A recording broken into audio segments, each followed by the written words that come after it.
derecho penal no se pueden sancionar actos aislados descontextualizados. Sanciona la finalidad de la conducta, el plan criminal y el resultado ejecutado. Y en este caso, honorable juez, y reitero, es absolutamente claro que se planeó un hurto, se desarrolló un hurto y se consumó un hurto. A tal punto que mis representados fueron aprehendidos cuando huían con los bienes sustraídos, específicamente una consola y otros objetos que llevan en su poder. Ahora bien, dentro de esa realidad criminológica, ciertos delitos como el hurto exigen y existen actos que, aunque implican una restricción momentánea de la libertad, son inherentes a su ejecución. Y yo invito ahí a pensar en algo. ¿Cuántas veces en un hurto la víctima es obligada a detenerse contra su voluntad, a permanecer quieta por prolongados minutos, a desplazarse unos metros desde donde fue abordado? O incluso, ¿cuántas veces el ciudadano que va a ser hurtado lo hacen meterse en un callejón, lo arrebatan del lugar por donde va, lo ocultan en una acera para hurtarlo, con el ánimo de ¿qué? De que nadie se percate que lo están hurtando? ¿Y eso es secuestro? No es secuestro, es un hurto. Pero esas acciones son inherentes en ese momento a esa conducta que se está desarrollando. La persona que está siendo hurtada casi siempre es retenida contra su voluntad, mientras la despojan de sus pertenencias. Y la persona debe permanecer ahí en contra de su voluntad mientras es hurtada. Y debe permanecer incluso por las amenazas del ladrón. Me perdona la jocosidad del lenguaje. Por las amenazas del ladrón que generalmente le dice: quieto ahí o te chuzo, quieto ahí o te disparo, quieto ahí o te hago daño. Claro que lo tiene que amenazar, claro que lo tiene que amedrentar.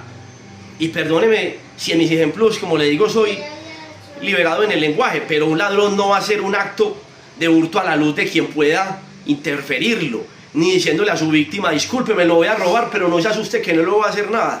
Claro que el ladrón siempre busca ocultar de la vista a quien está afectando.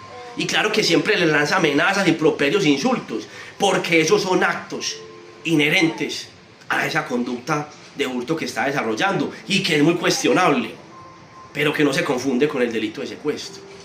La pregunta jurídicamente inevitable acá es: ¿eso convierte automáticamente el hurto en un secuestro? Estoy seguro que la respuesta de la teoría del delito es categórica. No lo es. Porque esa retención bajo amenaza e intimidación para cometer el hurto es transitoria, es instrumental y es funcional al hurto. Por lo que el secuestro en este caso, su señoría, como he sido reiterativo, carece de autonomía típica. Si se aceptara lo contrario, honorable juez, con todo respeto, tendríamos una consecuencia muy absurda para el aparato de justicia. Lo digo muy respetuosamente. ¿Qué consecuencia? Que la mayoría de los hurtos en Colombia entonces serían secuestros. ¿Cuántos casos de secuestros tendríamos hoy en los despachos judiciales si el hurto es la conducta más reiterada estadísticamente? Eso desbordaría completamente los límites del aparato de justicia y vulneraría el principio de legalidad y de estricta tipicidad. Señoría, reitero muy respetuosamente, en el presente caso, esa retención por minutos del menor que se encontraba en casa cuando ingresaron a hurtar, actuaron en función de los actos propios del hurto. Esa retención que no arrebató definitivamente desde su lugar de resguardo al menor, esa retención que no exigió lucro o beneficio alguno para su liberación, esa retención que no buscó en ningún momento ocultar a la persona de donde no pudiera ser encontrada. Esa retención fue un acto accesorio para la comisión de la conducta de hurto, no de secuestro. Y permítame finalizar con un ejemplo analógico desde la propia teoría del delito. El abusador sexual que sin autorización ingresa a la casa de su víctima, la amarra de pies y manos para accederla carnalmente, ese abusador es procesado por secuestro. Yo he estado en muchos casos de esos. Esa persona siempre es procesada por el delito de acceso carnal violento con persona puesta en incapacidad de resistir. ¿Y sabe por qué? Porque la finalidad de su conducta no era secuestrar a esa víctima, era accederla carnalmente. Y para eso tuvo que inmovilizar a su víctima, encerrada en una casa, y no la estaba secuestrando, fue accederla carnalmente. Esa inmovilización, esa retención, ese ocultamiento fue el medio para su fin, que era otro. Exactamente lo mismo ocurre en este caso, honorable juez. La inmovilización del menor fue el medio que circunstancialmente requerían hacer para poder ejecutar la conducta que idearon, que planearon y que ejecutaron mis representados. Y estamos siendo leales en eso, el delito de hurto. Aquí los hechos son concretamente claros, su señoría. Mis representados ingresaron a un apartamento, registraron un inmueble, encontraron un menor, lo encerraron momentáneamente, sustrajeron los bienes que escaparon del lugar, acto seguido fueron capturados cuando intentaban huir con lo aprendido. Frente a esto, la pregunta es, ¿fueron a secuestrar? No. ¿Ejecutaron un secuestro? No. Ejecutaron un hurto, su señoría. Ellos fueron a hurtar y efectivamente eso fue lo que hicieron. Esta defensa quiere ser absolutamente clara y respetuosa con todos los intervinientes.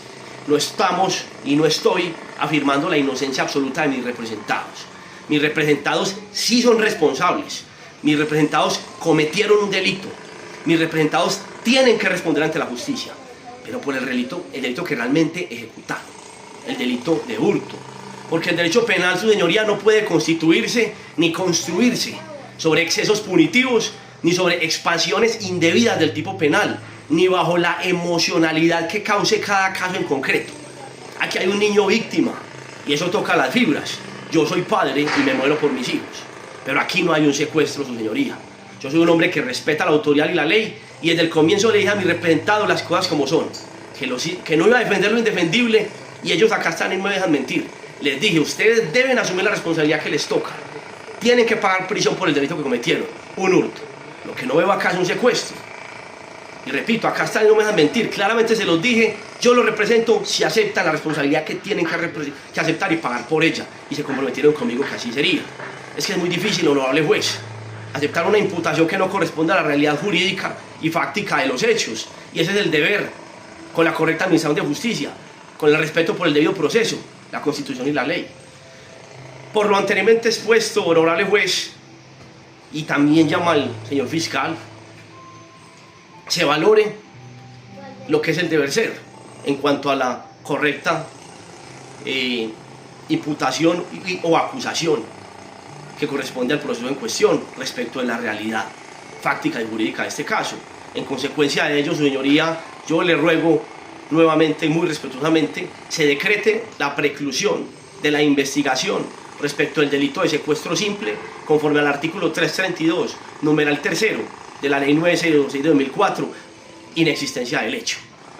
Como segundo, que el proceso se continúe únicamente respecto de las conductas que efectivamente tengan sustento fáctico y jurídico, en este caso el hurto, y desde ya me anticipo que la defensa ya le ha solicitado al señor fiscal preacordar inmediatamente por el delito de hurto, ya que mis representados son culpables de ello y así lo tienen que aceptar. Muchas gracias, señor juez. Señor